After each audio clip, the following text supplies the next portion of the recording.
What's going on, everybody? Here with another tutorial. As you can see, today we'll be working with the Xbox 360, and I'm actually going to be doing quite a few Xbox 360 tutorials over the next couple weeks. So make sure to subscribe. I've got a lot of modding tutorials and a lot of stuff coming up soon. In this tutorial, we're going to be just going over the basic disassembly. I'm not going to do anything too crazy with it, but I will fully take it apart. It's actually one of my favorite consoles to take apart, because it's actually, in my opinion, one of the easier ones to take apart.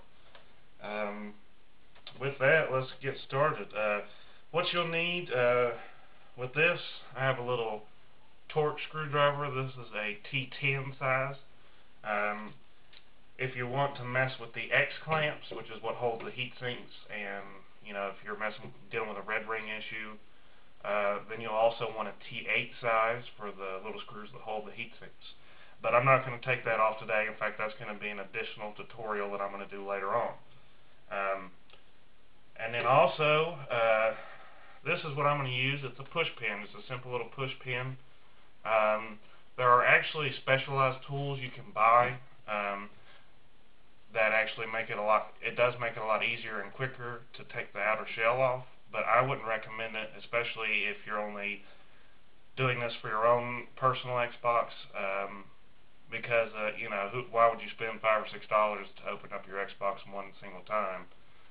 That's more if you're planning on getting into the business, or you're going to be doing it quite a bit. It'll help cut down on some of your time. So let's get started. This is an older Xbox. As you can see, there's no HDMI port in this. This actually has some other issues, some major issues that I'll be actually doing a tutorial how to fix that again later. But it shouldn't differ too much, especially for disassembly. In fact, you can actually put an HDMI, a shell that has the HDMI port on a non-HDMI console. Although, of course, it won't line up correctly, but that's just how universal it is. At least for the fat version. Of course, for the slim Xbox, it's completely different. Alright, let's get started. First step, pretty simple. Most of you probably already know, because most of you probably have put a custom faceplate on, or whatever, but first you're just going to pop the faceplate off. There's a little slit you can just pop your fingernails in, and it just pops right off. And that's pretty much all there is for doing that. So let's go to this part. Now, this one, it's got a Microsoft seal on it. So that's going to have to come off. We'll go ahead and peel that little sticker off right there. If you want to try to save it, I'll probably make a tutorial on how to save the seals without actually, if you can see, hopefully you'll be able to see, it's kind of, it's not silver anymore. You can tell it's been removed. There is a way to get around that if that's what you want. And like I said, that might be something that I do for a later tutorial if people ask for it, honestly. Otherwise, I probably won't even bother. Next step is you're going to have to take both of the gray pieces off. There's one on each side. Not too difficult. Some of these, the one that's not the hard drive side, it's actually, you can see the feet on it if you want to set it in a vertical position. This one, most of the time, will pop right out. But if it doesn't, as you can see, there are these little prong things, and there's actually 6. 1, 2, 3, and then the same thing on the reverse side. And what you'd have to do is just get in there and find those little prongs, and then push them as you're pulling it out. So that way it unhooks these off of the clips inside, and will pop them out. But like I said, with this one, that's not, sometimes it doesn't even need to be done. Sometimes it can just be worked out like that. Alright, now we'll go to the next one. Same deal. This side is always a little harder, because it is in there a little bit more securely, I guess you could say. But it's still the same concept, except for the first 2 pins are not visible as in this other one. You're only going to be able to pop out. See if I can roughly show you. Here's one that's going right here, and the other one's going right here. The other one is actually about in this area right here.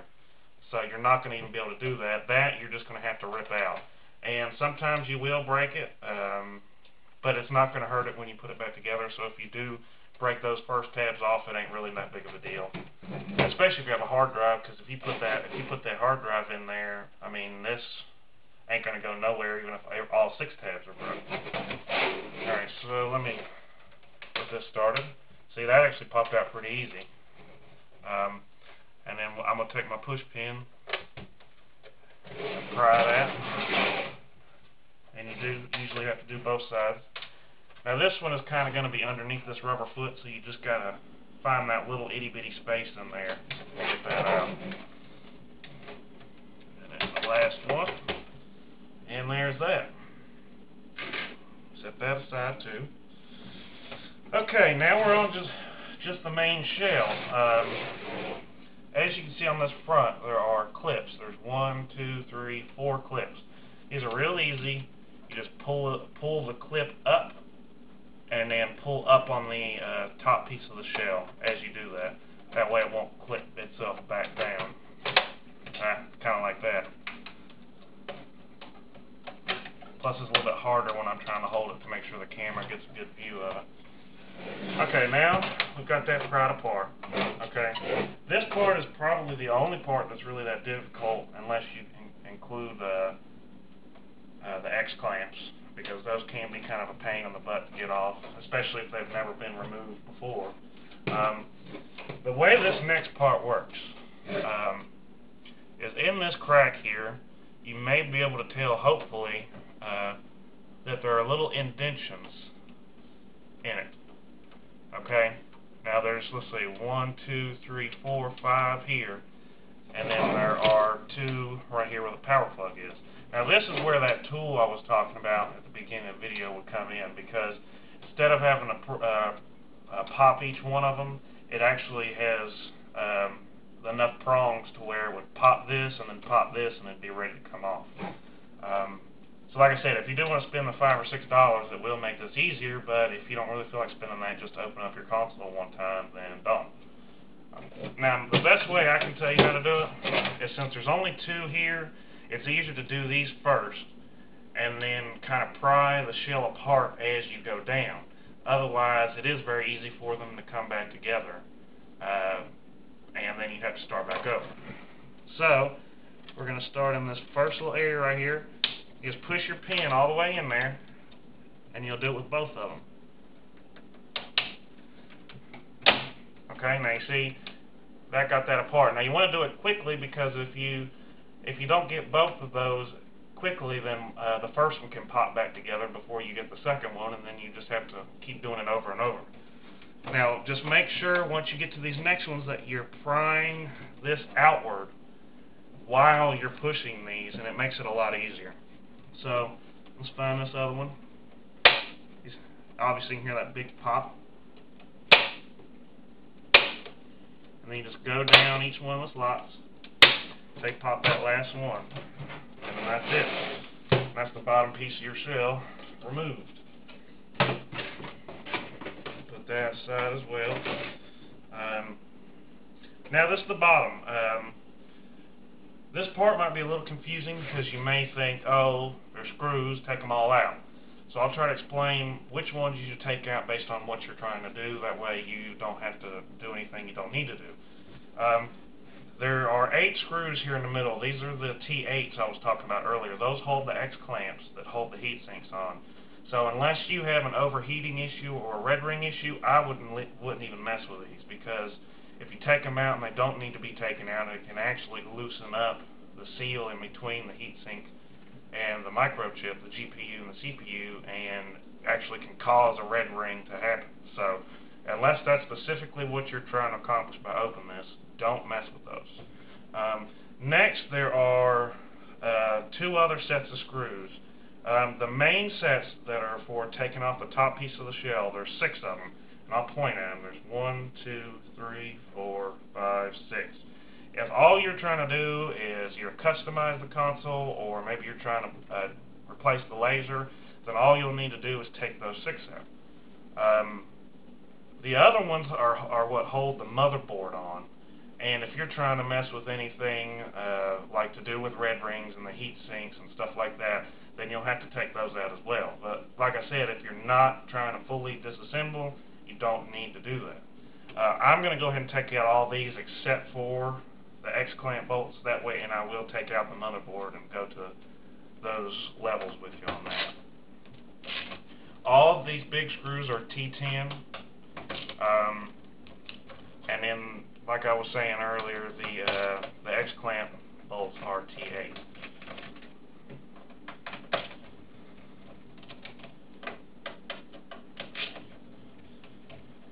And there is a way to kind of tell too, if you're only wanting to just take the outer shell off.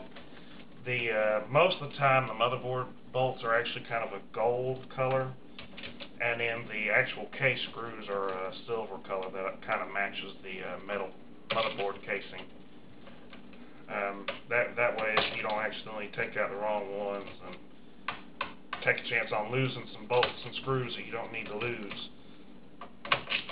And believe it or not, it does matter if you lose one of these motherboard screws, because if that happens, that gives the motherboard an opportunity to flex, and if it flexes, that's what's going to break the soldering underneath the CPU and GPU, and subsequently causing the red ring issues, or at least the majority of them.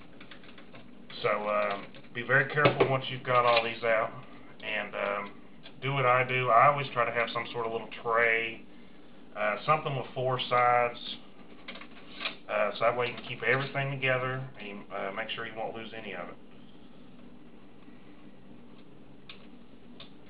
Okay, take out the last of these real quick.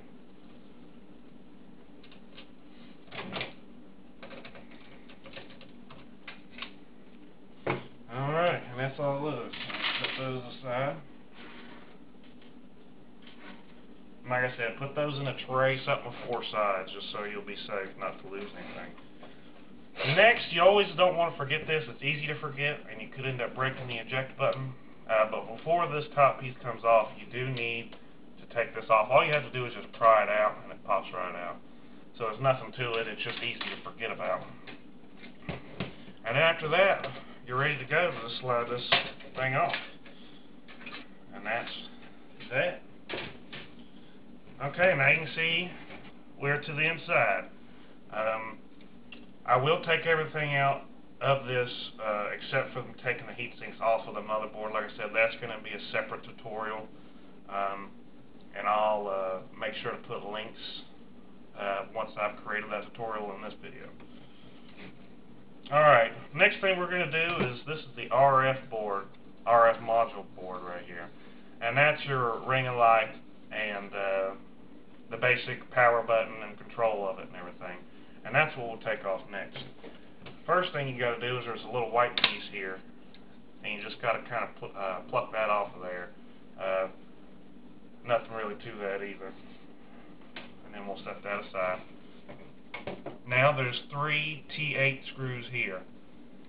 Like I said earlier, if you are doing something with a motherboard, like a red ring issue or anything that deals with the motherboard, then you would take this off. But if you're not going to do that, if you're not going to take everything out, then you can just leave that on and not even mess with it. But like I said, for this we will. I think I actually have the wrong. Okay, sorry about that. There's probably some choppiness there from my terrible video editing skills, which are a little to none. But I've got my T8 size bit now, so we can get this RF module off.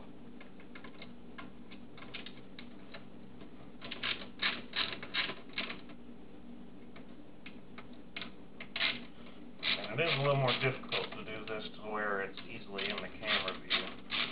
So you have to bear with me if I'm doing this a little bit slow.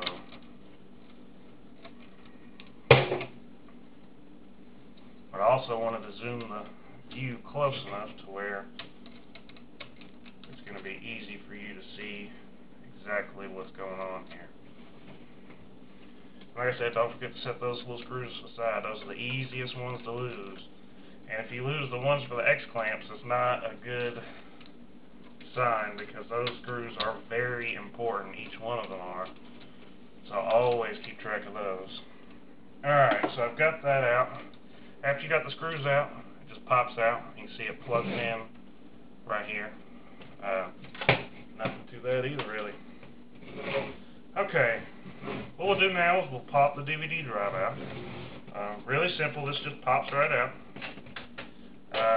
You don't want to just rip it out, because it obviously is connected with the SATA cable and the power cable. You can do it however you want. If you want to leave the cables in there, I'm going to just disconnect them off of the motherboard, and that's about it. Okay. Next, what we'll do is we're going to take this fan shroud out. There's a little clip right here in this area. If it's difficult to pop out, it is sometimes, especially the first time. You can get a little screwdriver and just kind of wiggle it, and it'll kind of pop out of place for you. But most of the time, with a little bit of working, it'll just come right out. Okay. Next, we'll take the fan. Fan's right here, and then the plug is right here. With the HDMI models, the only difference is that this is a different type of plug right here, although it unplugs it in the same way, and it's located in the same place. So all you have to do is just get that unplugged and pull the little tab to unlock the plug. You don't want to just rip it out, or you'll rip half the plug out. Next, the fan, if you see in the metal part of the casing, there's two little black clips. The best way to do this is just to pry up the actual metal casing and get the fan kind of worked out just enough to where it's out of there. And then you just pull it out. Okay, now, the last step, pretty simple as well. I'm not going to do this step because on this, like I said, I left these four bolts right here. So I'm going to not do this. But if you took those out, all you'd have to do is just pull from the USB port and maybe the, the memory card ports, I believe. And then you would just take it and pull from here and lift it out and take it out. And then that would be it. And then, of course, your X clamps will be underneath here. But I'm not going to get into all that, because that's going to be something more for a different tutorial. Anyways, that's pretty much it for this. Like I said, make sure to subscribe. Within the next few weeks, I'm probably going to have about 20 to 30 videos about all kinds of repairs. I'm going to replace the caps, capacitors on this, because that's what's wrong with this particular console. I'm going to do some stuff with the heat sinks and red ring issues. I'm going to mess with the disk drive, and then I'm also going to do some case mounting tutorials like LED kits and changing the LED color on the ring of light. I'm going to do it all. So make sure and subscribe so you can check them all out. And I appreciate it that you guys checked me out today.